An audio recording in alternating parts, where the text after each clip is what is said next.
হর হর মহাদেব আদেশ, জয় মা মহাকালী।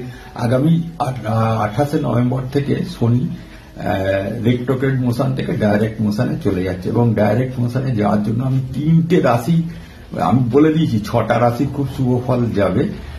কিন্তু শনি যেহেতু কার্মিক প্ল্যানেট, সেই কর্মের ওপরে আপনি শনি আগে কি কর্ম করে এসছেন সেই কর্মের ওপরে কিন্তু আপনার সেই ফলটা কিন্তু লাভ হবে। যাই হোক, আমি যে 3টে রাশির খুব শুভ ফল লাভ হবে বা খুব অশুভ ফল লাভ হবে কর্মের ওপরে, তো সেই 3টে রাশি বলে দিচ্ছি।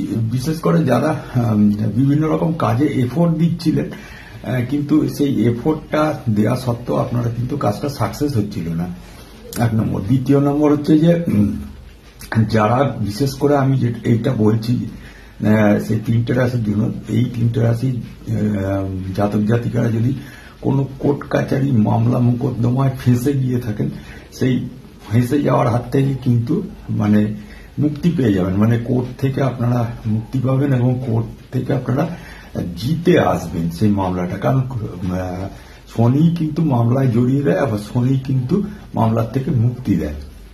তা সেই 3টে রাশির আমি নাম আপনাদের বলে দিচ্ছি। 3টে রাশি, 1 নম্বর হচ্ছে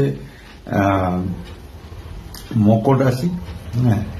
দ্বিতীয় নম্বর হচ্ছে কুম্ভ রাশি। যদিও কুম্ভ রাশির মানে 7.5 চলছে, তা সত্ত্বেও কিন্তু সেই 7.5 ভেতরে শনি যেহেতু ডাইরেক্ট হয়ে যাচ্ছে, কুম্ভ রাশি কিন্তু শুভ ফল দেবে এবং কুম্ভ রাশিতেই কিন্তু থেকে দ্বিতীয় কিন্তু শনি আছে এবং শনি কিন্তু বর্তমানে কুম্ভ রাশিতে রেট্রোগ্রেড মোশনে আছে, যার ফলে কুম্ভ রাশি খুব কষ্ট যাচ্ছে শনি 7.5 জন্য। তো তার দ্বিতীয় চলে যাবে, মানে ধন ঠনের জন্য, মানে অর্থের জন্য খুব ভালো ফল দেবে।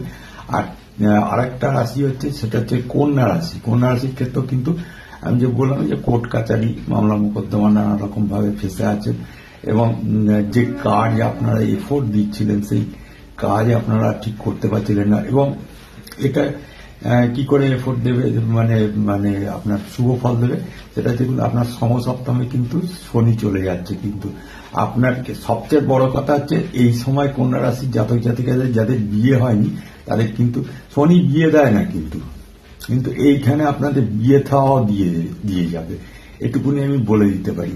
কমেন্ট করে লিখবেন যাদের কন্যা রাশি, যাদের বিয়ে থার ঠিক হয়ে গেছে কিনা, মানে পাকা কথা হয়ে গেছে কিনা, একটু কমেন্ট করে লিখুন, তাতে আমার সুবিধা হবে, আমার রিসার্চের যে জিনিসগুলো আমার বলতে সুবিধা হবে, দেখতে সুবিধা হবে। হরি ওম তৎসৎ।